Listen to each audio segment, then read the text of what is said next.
Baik, kelihatan ya kawan-kawan ya. Nah, di sini kawan-kawan saya sudah coba merangkum ya perbandingan perbuatan MKJ UAS. Kenapa perbandingan perbuatan? Karena seseorang itu ditangkap, ditahan, menjadi tersangka itu karena perbuatan, kawan-kawan. Jadi tidak ada seseorang itu bisa dijerat hukum tanpa ada perbuatan yang dia lakukan. Begitu. Jadi ini karena ada perbuatannya itu secara langsung maupun tidak langsung. Baik perbuatannya itu turut serta atau membantu melakukan. Saya akan minta tim Komarudin untuk mempidanakan jenengan. Ya, saya akan minta sampai dipidanakan, dilaporkan ke penyidik Polri.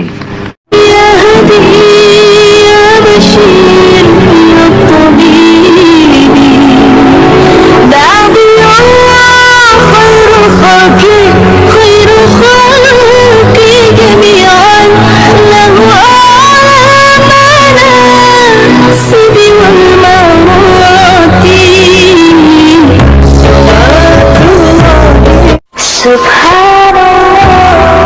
Once again, Bismillahirrahmanirrahim. Assalamualaikum warahmatullahi wabarakatuh. Kaum muslimin yang dirahmati Allah, semoga Allah senantiasa curahkan segala rahmat, segala nikmat yang berkepanjangan dan tiadakan penghujung dari dunia hingga akhirat insyaallah.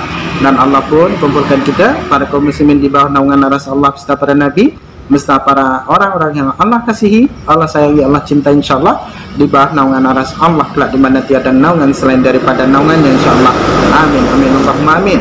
Kaum muslimin, pada kesempatan siang hari ini saya akan mengunggah sebuah video di mana video ini mengisahkan tentang bagaimana seorang pengacara Kristen, sesama Kristen ya, yang semua kita tahu bahwasanya ada seorang pengacara yang acap kali membela Islam ini sekarang dimusuhi oleh pengacara lainnya ya, pengacara Kristen lainnya, padahal mereka berjargon ajaran kasih. Namun pengacara ini ya, Bang Bob ini dimusuhi oleh pengacara itu sendiri yang sama-sama bermarga ya, dari Medan namun tinggalnya di Surabaya. Demikian kaum muslimin videonya.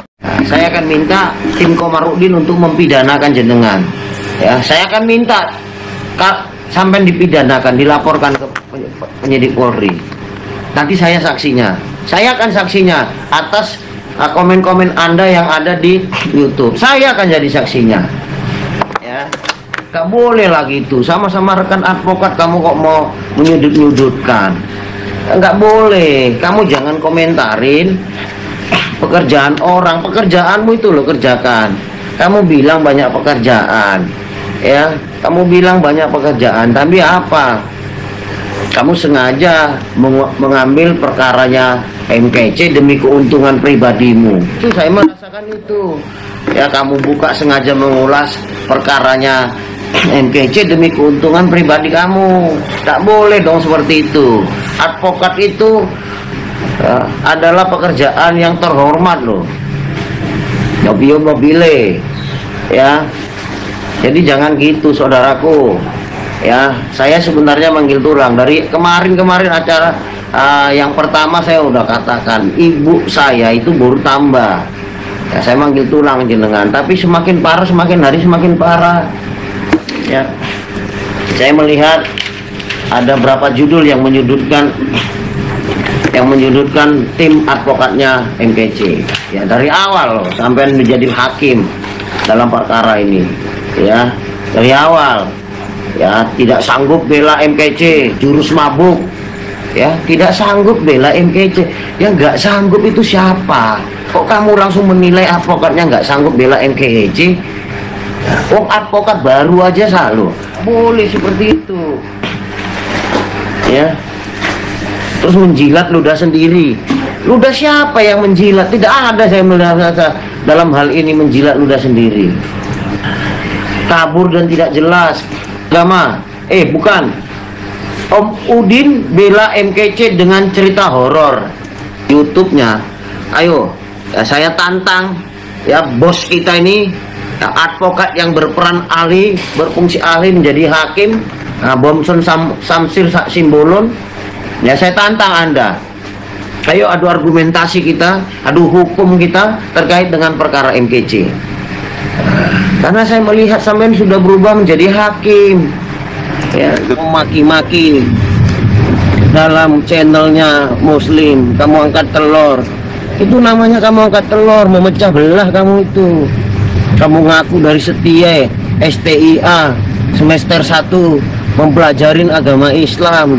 Loh, saya ini loh mahasiswa, mahasiswa doktor hukum loh ya, S3, IAIN Cirebon. Ya. Doktor hukum, Anda itu seperti apa ya? Kalau saya lihat baru belajar karate, sabuk putih, ya, sudah semua ditantangin, ya. Baru sabuk putih, semua ditantangin, ya bonyok Anda, ya. Jadi janganlah seperti itu. Bokson Samsir Simbolon. Saya ingat Anda sebagai, ya, karena tulang saya ya. Nah, kalau enggak tulang saya nggak peduli, ya. Itu loh. Ya. Si Tungkir itu manggil tulang, saya manggil tulang. Tanya si Tungkir. Kalau kamu jangan gara-gara karena konten, ya, karena konten berharap banyak yang like, view, kamu menghalalkan berbagai cara. Saya enggak mau. Saya minta nggak usah di subscriber saya punya YouTube saya, nggak usah di like, nggak usah di share, nggak usah, nggak perlu itu. Saya bukan makan dari sana kok. Saya ini advokat kok. Di kaum muslimin ya, yang dimana ada seorang pengacara ya mengawasi Bang Bob ketika Bang Bob ini memberikan pencerahan ataupun memberikan edukasi kepada masyarakat layak ya, khususnya pengguna media sosial YouTube ini ya. Ternyata ada seorang pengacara lain, yakni ya pengacara senior ya.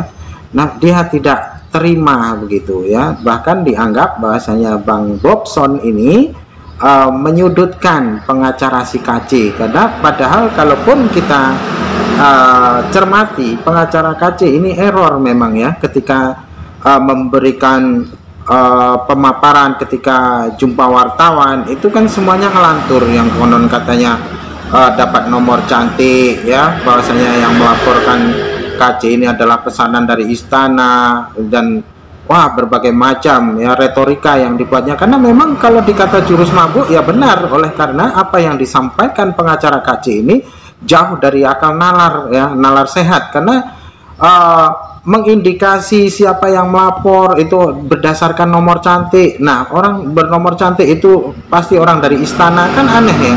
Dari istana kepresidenan kan tidak masuk di akal gitu ya, karena ya itulah membela orang yang salah, kita pun mesti berperilaku salah juga, berperilaku konyol ya, karena memang pengacara si Kosman Kostea ini ya, KC ini acap kali membuat blunder di situ. Segala sesuatu apa yang diucapkan banyak sekali yang tidak masuk akal dan tidak rasional. Bagi orang yang mempunyai akal waras ya tertawa tentang apa pernyataan pengacara si KC ketika mereka jumpa wartawan kan begitu ya.